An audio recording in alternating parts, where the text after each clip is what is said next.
Eh, si le sperme avait les mêmes propriétés que la crème anti-rides, je peux te dire que j'aurais une peau de bébé, hein. Bonjour. Quelle indignité. Nous sommes sur le service public. Alors, qu'est-ce qui s'est passé cette semaine? Première nouvelle, la chanteuse de 28 ans, Aya Nakamura, sacrée artiste féminine aux dernières victoires de la musique, est stigmatisée par l'extrême droite et fait l'objet de nombreuses attaques racistes suite à l'annonce de son éventuelle participation aux Jeux Olympiques de Paris. Oh, comme c'est bizarre. Oh, alors. Ah mais là, on a atteint un niveau de fiasco. L'Élysée lui aurait proposé de chanter le répertoire d'Edith Piaf. Moi, ça ne me dérange pas qu'elle chante les chansons d'Edith Piaf, du moment qu'elle chante pas les siennes. Oh non, on peut plus rigoler. Non, ces propos racistes sont absolument insupportables. Il y a plus de polémiques pour les JO de Paris aujourd'hui que pour les JO de 36 à Berlin. Quelle perte de temps, quelle perte d'énergie. Celui qui doit bien se marrer quand même, c'est Emmanuel Macron. Ah, c'est lui qui a lancé cette rumeur. Et il a jeté un bout de viande comme ça au milieu, il a regardé les gens se battre. Sa technique a tellement bien marché pour la prochaine rumeur. Il va annoncer que Gilbert Montagnier participe à l'épreuve de lancer de javelot.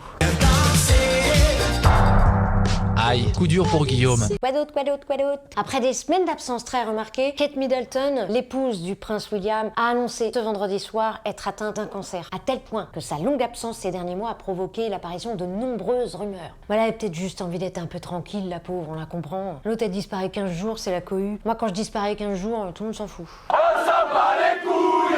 C'est vrai, j'ai pas fait de vidéo pendant 15 jours, personne ne m'a demandé quoi que ce soit! Bande d'ingrats. Je vais bien, merci de demander.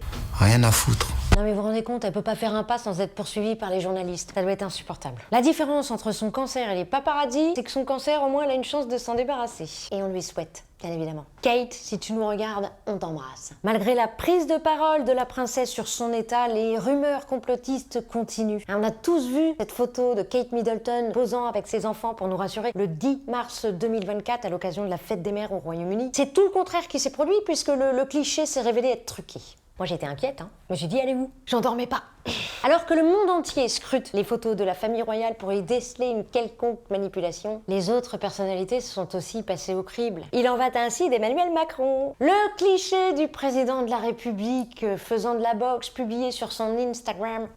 Un régal. Ce cliché provoque l'hilarité sur la toile. Moi la première, j'ai beaucoup ri. Merci Manu. Regardez-moi ce bras droit, cet énorme biceps. Coucou. Brigitte a dû s'absenter très longtemps. Hein, pour une fois que ce sont pas ses chevilles qui enflent. Alors que moi, ça m'arrive jamais de mentir sur mes photos, jamais. Regardez-moi. Voilà, ça, c'est de l'authentique. Une nouvelle brûlante. État d'urgence décrété après une nouvelle éruption volcanique qui a eu lieu sur la péninsule de Reykjanez. Reykjanez. Je ne sais pas comment on dit. Enfin, en Islande, quoi. Les images télévisées montrent des coulées de lave rouge orangée accompagnées de nuages de fumée. La fissure mesure 3 km de long. Ça me rappelle une copine. Je te demande pardon. Comme quoi, il y a des îles plus chaudes que l'île de la Tentation. Voyez? Il s'agit de la 6e éruption volcanique en Islande depuis 2 ans. Et c'est aussi un pays où on met les banquiers en prison. Ça c'est dommage, hein, on n'en parle pas, enfin en tout cas moins. Et oui, en 2008, les banquiers responsables de la crise ont été incarcérés. Et en France, on les a... on leur a prêté 20 milliards, c'est ça, pardon.